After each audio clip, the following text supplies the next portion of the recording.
રસોડામાં જે સંઘર્ષ ચાલી રહ્યો છે એ માત્ર ટીવી પરની હેડલાઇન્સ નથી. એની અસરો એક લહેરની જેમ આપણા સુધી પહોંચી રહી છે. પણ કેવી રીતે? ચાલો આજે એ જ સમજીએ કે આ યુદ્ધની આંચ ભારતીય અર્થવ્યવસ્થાને ક્યાં અને કેવી રીતે દજાડી રહી છે. જુઓ, જ્યારે પણ પશ્ચિમ એશિયામાં કોઈ ગરમાવો આવે ત્યારે આપણા મગજમાં સૌથી પહેલો વિચાર શું આવે? પેટ્રોલ ડીઝલના ભાવ વધશે, બરાબર ને? પણ શું આખી વાત બસ આટલી જ છે? જવાબ છે ના. આની અસર આપણે વિચારી પણ ના શકીએ એવી જગ્યાઓ પર પડી રહી છે. અને તમને કદાચ નવાઈ લાગશે, પણ આ સંઘર્ષની સૌથી પહેલી અને સીધી અસર તો છેક આપણા ઘરના રસોડા સુધી પહોંચી પણ ગઈ છે. હા, આ હવે કોઈ દૂર દેશની સમસ્યા નથી, આ આપણા ઘરનો મામલો બની ગયો છે. તો ચાલો આ લહેરની અસરને સ્ટેપ બાય સ્ટેપ સમજીએ. શરૂઆત કરીએ સૌથી પહેલી અસરથી, જે આપણા રસોડાથી શરૂ થઈને આપણા ઘરની છત સુધી પહોંચી રહી છે. તો અસરની શરૂઆત થઈ ચૂકી છે આપણા રસોડામાંથી. બેંગલુરુ, મુંબઈ અને ચેન્નઈ જેવા મોટા શહેરોમાં કોમર્શિયલ ગેસ સિલિન્ડરની અછત શરૂ થઈ ગઈ છે.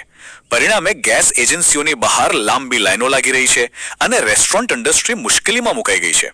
અને આ બધાની ઉપર ક્રૂડ ઓઇલનો ભાવ એ તો $100 પાર કરી ગયો છે, જે આવનારા દિવસોમાં મોંઘવારી વધવાનો એકદમ સ્પષ્ટ સંકેત છે. રસોડામાંથી હવે બહાર આવીએ, કારણ કે આ સંઘર્ષની અસર હવે આપણા ઘરના મૂળભૂત માળખા એટલે કે જે વસ્તુઓથી આપણું ઘર બને છે એના પર પડી રહી છે. આપણા ઘરનો પાયો શું છે? સિમેન્ટ. અને આ સિમેન્ટ બનાવવા માટે જરૂરી બે મુખ્ય વસ્તુઓ, લાઇમસ્ટોન અને જીપ્સમ. એમાંથી 68.5% લાઇમસ્ટોન અને 62.1% જીપ્સમ આપણે પશ્ચિમ એશિયામાંથી જ આયાત કરીએ છીએ. હવે જરા વિચારો, જો આ સપ્લાય ચેઇનમાં ગરબડ થાય તો સિમેન્ટના ભાવ ક્યાં પહોંચશે અને દેશના બાંધકામ પ્રોજેક્ટ્સનું શું થશે? અને આટલું જ નથી, વાત ખાલી સિમેન્ટની નથી. ઘરના બાંધકામ માટે બીજી સૌથી જરૂરી વસ્તુ છે સ્ટીલ. અને સ્ટીલ બનાવવા માટે જે કાચો માલ જોઈએ એનો 59% હિસ્સો પણ આપણે એ જ વિસ્તારમાંથી લાવીએ છીએ. આ નિર્ભરતા કેટલી મોટી છે એનો અંદાજ હવે આવી રહ્યો છે. સારું, તો ઘર અને રસોડાની વાત થઈ. હવે આગળ વધીએ અને જોઈએ કે આ લહેરની અસર દેશના અર્થતંત્રના બે સૌથી મોટા આધારસ્તંભ એટલે કે ખેડૂતો અને ઉદ્યોગો પર કેવી રીતે પડી રહી છે. હવે જે વાત કરી રહ્યા છીએ એ થોડી વધારે ગંભીર છે. દેશની ફૂડ સિક્યોરિટી એટલે કે ખાદ્ય સુરક્ષાનો આખો દારોમદાર પણ આ એક જ વિસ્તાર પર ટકેલો છે. અને એનું કારણ છે ફર્ટિલાઇઝર એટલે કે ખાતર. આપણી નિર્ભરતા કેટલી ઊંડી છે એ આ ચાર્ટ પરથી સ્પષ્ટ દેખાય છે.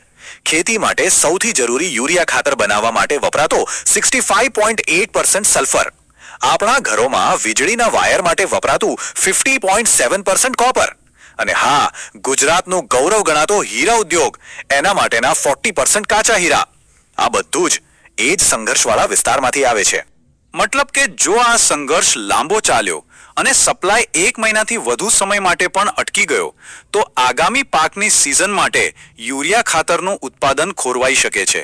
અને આ વાત આપણા ખેડૂતો માટે બહુ મોટી ચિંતાનો વિષય છે. અત્યાર સુધી આપણે બધી અસરોની વાત કરી, પણ આ બધી સમસ્યાઓનું મૂળ શું છે? આ બધી કડીઓ ક્યાં જઈને જોડાય છે?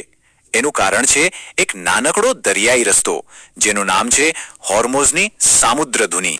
હોર્મોઝની સામુદ્રધુનીને તમે દુનિયાના વેપારની મુખ્ય ધમની કહી શકો.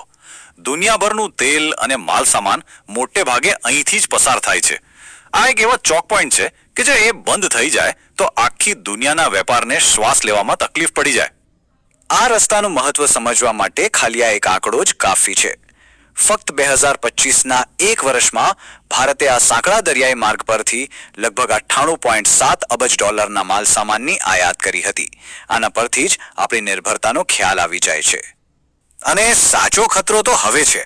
જો કોઈ પણ કારણસર આ દરિયાઈ માર્ગ બંધ થઈ જાય તો માલ સામાન મોકલવાનો ખર્ચ એટલે કે શિપિંગ કોસ્ટ સીધો 40% જેટલો વધી શકે છે. એનો મતલબ એ થયો કે આપણે જે કાંઈ પણ આયાત કરીએ છીએ એ દરેક વસ્તુ મોંઘી થઈ જશે. તો આ બધી માહિતી પછી હવે સવાલ એ થાય છે કે આગળ શું? દેખીતી રીતે જ ભારતીય અર્થવ્યવસ્થા સામે એક બહુ મોટો પડકાર આવીને ઊભો છે. ચાલો એક જ મિનિટમાં આખી નિર્ભરતાની ચેનને ફરીથી યાદ કરી લઈએ.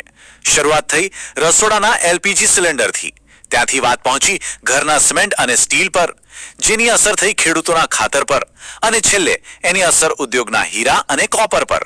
જોયું કેવી રીતે દરેક કડી એકબીજા સાથે જોડાયેલી છે? આ આખી ચર્ચાનો સાર એ જ છે કે એક જ વેપારી માર્ગ પર આપણી આટલી બધી નિર્ભરતા એક સિંગલ પોઈન્ટ ઓફ ફેલિયર જેવી છે. એટલે કે જો એ એક જગ્યાએ કોઈ સમસ્યા ઊભી થાય તો એની ડોમિનો ઇફેક્ટ આખા અર્થતંત્ર પર પડે છે અને આપણી આર્થિક નબળાઈ સામે આવી જાય છે.